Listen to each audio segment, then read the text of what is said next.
I've known Karen for many years in Acton. She is like president, director, steering committee chair, et cetera, for EnergizeActon. And she's a former preschool teacher or elementary school teacher and lived in El Salvador. She has a wonderful history and she's a wonderful person. Please welcome Karen Watkins on climate refugia.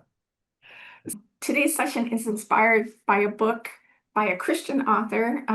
It's called Refugia Faith by Deborah Rienstra. And it's really a critique of a lot of traditional Christian theology, but it's also based on this ecological concept of refugia, which I think is a way, it's like a space where people from lots of different faiths could maybe join together. And because I feel like the climate work is really important in terms of meeting certain benchmarks, decarbonizing, but it's also going to be really essential in terms of our values and how we look at the world and all the interconnecting systems. Like John Walkie was saying downstairs, we have nature as trees and coral and water and air, but we also have all these human systems. And the thing that's really beautiful about her book, which has really moved me coming from a Christian perspective, is that she really pulls it all together, that, like using an ecological concept to kind of create a sphere for how we understand our faith identities. So anyhow, with that said, I'm going to ask you to kind of turn to somebody next to you, maybe somebody you know, maybe someone you don't know. The next part is each of you have this flyer about the book Refugia. Well, it has quotes from her. Again, this Refugia Faith is looking at it very more or less from a Christian perspective. Although one of the really powerful images that she uses is, well, let me back up and talk about refugia first. So refugia is actually a biological term, and biologists have used it to talk about the ice ages and how certain pockets of habitat or life survived and sort of were the basis for the land recovering as glaciers retreated. The image that Deborah Rienstra uses is of the explosion of Mount St. Helens, and biologists thought it would take decades for the land to recover. And then they were actually shocked at how quickly the land recovered. And Juliana and I were just talking about resilience, and I think that's a big theme in this book. But so for the author, this concept of refugia becomes like a metaphor for the journey that we need to take and the reality that we're facing. But she also talks a lot about us being in an in-between time. And it made me think of Rabbi Josh's comments downstairs just a moment ago, of being in the wilderness and complaining about our lot. And she talks about Exodus as an in-between time, a time of deconstruction, of like learning a new identity, but also reconstruction of like sort of understanding what the world can be. And I think for Deborah Rienstra, that's very much where we are in terms of climate and in terms of faith. As a Christian, it's horrifying to see so many other Christians justifying processes, how we interact with peoples and land and resources in such a destructive way. And she's kind of saying, no. Let's find different aspects within our tradition. And I think the Jewish tradition, if I compare the church that I go to in Acton with the congregation Beth Elohim that Matt attends, we're always following in your wake. We're trying to learn from your example. But anyhow, so I think for me, part of it is, through EnergizeActon, we do a lot of the particular work of decarbonizing, but I think this journey is also about meaning and finding a place where we can all gather and learn from each other's traditions and find inspiration together is really important. So, okay, with that said, I want to ask if you guys would turn to this inside page that says quotes at the top. And I wondered if we could read through this, if you guys could read through it individually. And Not out loud. well, if we have time, I think it might be interesting to go back and take turns reading the sections. But I wanted to give you a chance to read it first and maybe underline any, any phrases that either feel positive to you or that feel negative to you. And then we'll come back into a little share.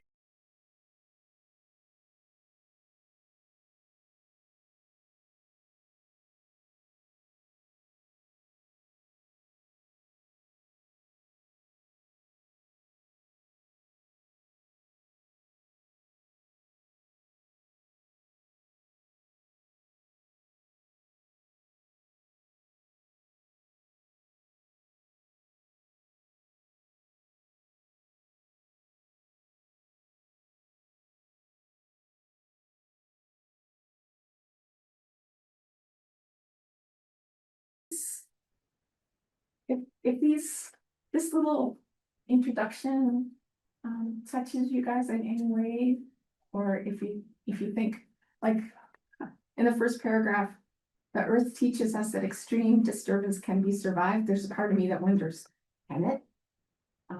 But anyhow, I'd love to hear what you all are thinking. I was thinking when you were talking before we started reading that, like, as a fellow Christian, the language that we use of subduing the earth instead of renewing the face of the earth. I had a Jesuit friend who wrote a book called Renew the Face of the Earth, and that was the reading this week from Psalms, I think, in church. So I wrote my thesis about environmental live simply wrestle a lot with these issues. I think a book that I read for 3 different classes, the only book I ever read for 3 different classes, called Refuge by Terry Thomas Williams. So Refugia echoes that. Juliana has a comment. She said it reminds her of the Jewish concept of Sukkot Shalom, a shelter of peace. Sukkot Shalom. Okay. Even just when I first saw the title of the workshop, I immediately thought of Sukkot Shalom, because we have been, in my synagogue in Beachwood, Ohio, we've been using that concept to sort of provide that place of refuge in such a difficult political moment. And these same themes of renewal and those micro refuge places really speaks to me, and I could see the connection. So I'm excited to study this more and see other connections between them. Thank you, Juliana. Well, one thing that struck me was the third quote. It says, in human terms, refugia operate as micro countercultures. Yeah. And it reminded me again of the keynote speaker who he talked about how it's the systems that are blocking us, and we really need to upend the systems. And so we have to start with micro, being micro countercultures, and then knit together with others to upend the system. Just the quote at the bottom in the first page resonated a bit with me, both from my environmental interest, and then also as I undergo sort of more metamorphosis in my own life. The quote resonates a bit. The whole thing. Yeah. Here's Juliana's summary. She said that there's a connection between the ideas of refuge and shelter. It's an interfaith, it draws together a lovely interfaith understanding for her. I do think that there's been a lot of interfaith work on welcoming immigrants and people who've come here for refuge, and so there's groundwork for that meeting. And I think too, what you were saying, Bruce, about the difficult, like part of that quote that resonates with me is that it's the part about giving us the courage to face the difficult preparations necessary. Because I think that, you know, like as an activist, I can, like yesterday we had a clean energy home tour and people could look at a geothermal system and people could look at another house with air source heat pumps. All of that's really valuable. I mean, I think there were rich discussions, but for me, it's like, okay, we can do those actions, but then what prepares us to like survive spiritually? Like, because I mean, maybe I'm too much of a pessimist, but I think things are going to get tough. I mean, things are already a huge mess across the board. Do But you think you're too much of a pessimist? I don't know. How about you? What do you? I doubt that anyone can be possibly enough of a pessimist. Enough of a person. Like, I don't think we have a clue how that would be. Yeah. And in the pretty short term, I mean, the science is pretty clear and we're all sort of paper bagging it with our families, and friends, and I mean, you know, like trying to ignore what's gonna happen. And has already happened in places in some Yeah. limited ways, right? Like Portugal and Spain losing electricity. You know, the flooding that's happened all over the place. Fires. Yeah, and the fires we were just talking about, they discovered that the fires in Saskatchewan are 2 years old. And so that the root systems have been burning for 2 years. Oh, really? These are the fires that are affecting us now? Yes. Oh, wow. Yeah, I did that's not know that. frustrating because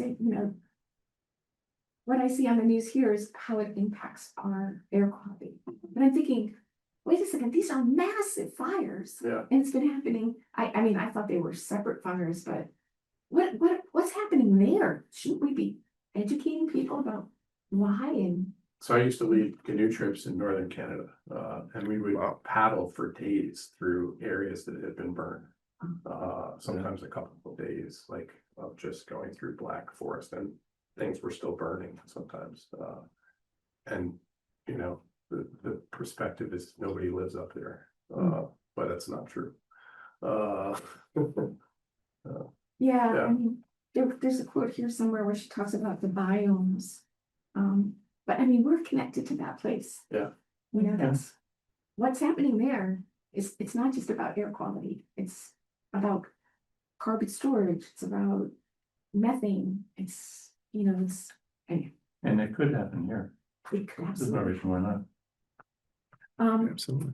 So I do have a couple other questions, but I also had another activity which kind of relates to this, what we're having, and I don't want to cut anybody off if anybody, Adam, did you want to say anything on the? I didn't have, I didn't read the whole thing yet, so I don't have a specific one that.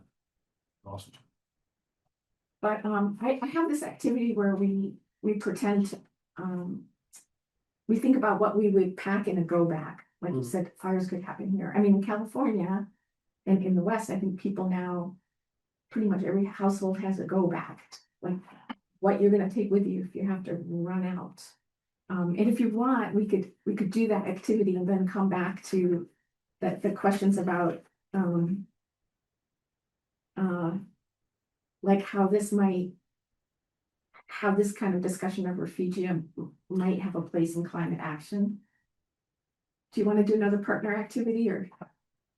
Question is, what would you Yes. bring with you in a go bag that's not just physical, but also spiritual? What might you pack? I'm not totally sure. I'm not attached to things very much. So it's hard for me to think what things do I need to bring. I'm more concerned about survival in the more general sense, and somehow my memory and the people with me will be enough to persevere. I don't need items. But if I were gonna grab a thing, I might grab probably a prayer book or a copy of the Torah. I have some portable ones from relatives and ancestors who carried little books with them to war or Wow. across the seas. And I'd probably grab one of those, thinking that Wow. it's been through lots of other things. So I'd probably think it would bring me some luck or solace. But mainly I'd be thinking, like, who am I going to persevere with? Like, who's the group who's my pod? Right, right. That's what I was Um, thinking. I was thinking family number one. So yeah. Yeah, Kids. exactly, for sure, right? It's hard because families are spread out so much. I've got Right. kids all over the place, and I don't know how you would deal with that. I'd be one of those movies where the parents are trying to get to their kid the whole time, you know? I Right, don't right. know. What would you Or it's a take little with bit you? like COVID, you know, Yes, many right. kids came back to their homes. Yeah, I don't know if I would bring the Torah, but that makes a lot of sense. But I'd probably bring some books that I really enjoy that I wouldn't mind rereading, I guess. My wife is a very good reader. She always recommends books for me to read. And so I might also bring some of my favorite movies to watch, comfort movies to watch. But some pictures, definitely the family. But even Jewish books, I love Jewish ideas. So I have some really family. I'm not sure which Jewish books lately, but yeah, A relative in Florida. I don't have any special ritual items like you said for that Torah, but I wouldn't want to bring that. yeah, Even though I'm not bad. what helps me survive spiritually? I'm kind of like Karen. I'm cynical and sometimes pessimistic, and I have to always overcome that. So whatever that I can do to have hope, I would probably bring, but I don't really know what it is right now. But I want to. Yeah, that's a really good question. So, to kind of wrap up, there are two other questions that are questions in my mind. We talked a little bit about our experience of climate, Adam and I, but I was, curious about what people's experience has been of interfaith action on climate. But I'm also I'm also interested in this concept of the Refugia concept, but the way that she uses the term household of life, which was a term that really stood out to me in the book. And I just wondered if more people had this understanding that we're all connected, would it make a difference for climate action? Sorry to dominate here, but I work on this all the time. I live in Newton. I moved there 2 years ago. I grew up in Brookline, but I lived in China for 10 years before that. I organize interfaith green events, and we've had 5 of them. We're going to have a couple more in the fall. One focused on resilience, and one focused on pollinator gardens. Fall. We just had one at the temple. We've had them at the Catholic Church that I attend on plastics. One at City Hall, so we cooperate with Green. And I think it's really important for the clergy to be more involved in talking to each other, and for our congregations to work together on these things. Have you ever done an interfaith program on climate and spirituality? Probably. I don't know what you mean. Have we in Newton done that in the last 2 years or last year and a half? No. Okay, just curious. On the theology part. Yeah. No, but I was talking to the new director of Massachusetts Interfaith Empowerment about like that. So like Matt's synagogue put in solar carports, and you were telling me about it, and you were telling me about like the prayers and like the roots of the prayers, and I was like, this is so amazing. And I just thought sometimes I feel like we could learn so much from each other about grounding ourselves by sharing some of the traditions and some of the spirituality. But maybe I'm just, maybe I'm a lost soul. How come you doubt yourself so much? No, it's not that I doubt myself. That's the second time you've expressed grave doubt on something you feel passionately about. I don't know, I haven't, You did. Pessimism is not casting doubt. No, saying maybe I'm too pessimistic, and then what you just said. I think this is new territory for me. Your instincts are good. I mean, yeah, okay, cool, all right, yeah. Anyhow, let's hear about from others about interfaith experience or the household of life. I guess part of it for me is like having worked with children for such a long time, and kids just have this inherent sense of how the world is connected. You know, I mean, it's so beautiful to see a 3-year-old like water a plant from the flower, because that little guy is taking his prior knowledge, you know, people get liquid up at top through your face, and he's trying to give this vegetation. I mean, for me, that's just a moment of amazement. And kids are constantly teaching you, you know, and then maybe eventually he figures it out on his own, but, you know, all the water's going to the roots, and then, you know, maybe that's where the thing is happening. But I just feel like we adults, we lose that, and we lose the connection to the earth. And I feel like maybe as in faith traditions, we need to recover that. And, you know, to make it more widespread that we realize we're all in this together. Yeah, apart from attending a movie about plastics at a local Episcopal church, this is really my first interfaith environmental participation in. Was it plastic people? I don't Oh, that was the movie. think it was, I forget what it was, whatever. Yeah. Yeah, I'm Christian. You're Christian? It's pretty reasonable to argue that if we weren't in a spiritual crisis, we wouldn't have an environmental crisis. Yeah, actually. So that's the spiritual crisis that we're talking about. And it comes from a lot of things, but one of the causes is capitalism. Which we're not supposed to say, at least not if you want to put in that outfit in the Washington Post, you're not allowed to say that anymore. Right. Deborah Riensberg talks about that too, and Rabbi Josh talked about it this morning, that, you know, that idea that, wait a second, manna can't be commoditized, is that how you say it? You know, Commodified. I can't build up a supply and make a profit on it. And the sabbatical year is the same way. No one's allowed to own what grows in the land.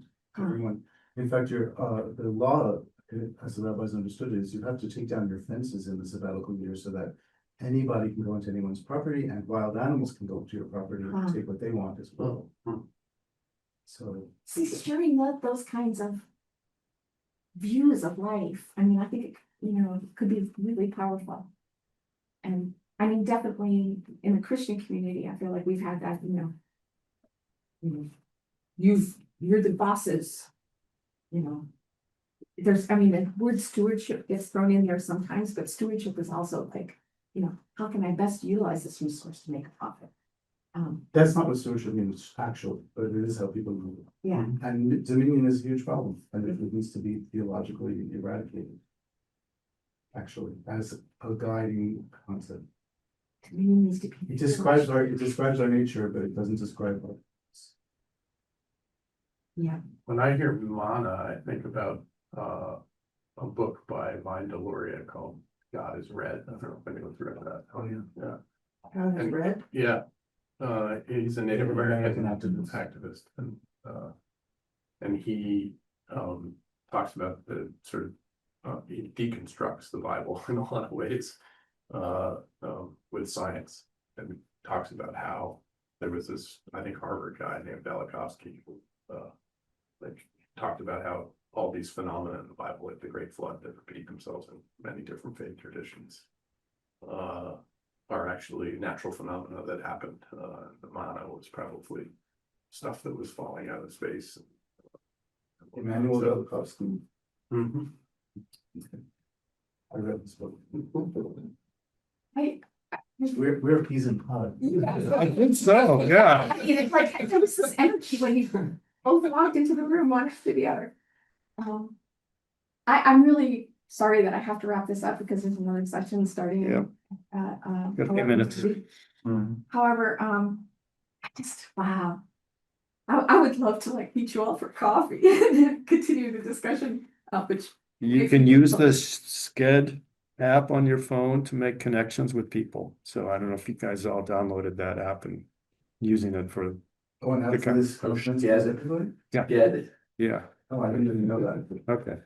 I mean, there were a couple of action ideas that I thought of, like maybe having a Refugia meal at some point and inviting people to come from, all different traditions. And other possibilities in the future. We're doing that on Wednesday. We're having an interfaith thing in Newby at the Elliott Church to talk about green finance with a guy named Urban Larson. And it's a plant-based. Do you guys have a website called Boston Catholic Climate Movement? That's who I'm representing. But, Okay. yes, I could yes, Google we that do. and find you. Yes, we Okay. do. Yeah, but I do the Green Newton, mostly through Green Newton, and that's a new president, and through my own church creation community. So there's a final prayer, and I want to say thank you to Juliana for joining us virtually. She also She just logged off. she's such a rich source of insight too. But I wonder if somebody might like to read the closing prayer. I can do it, but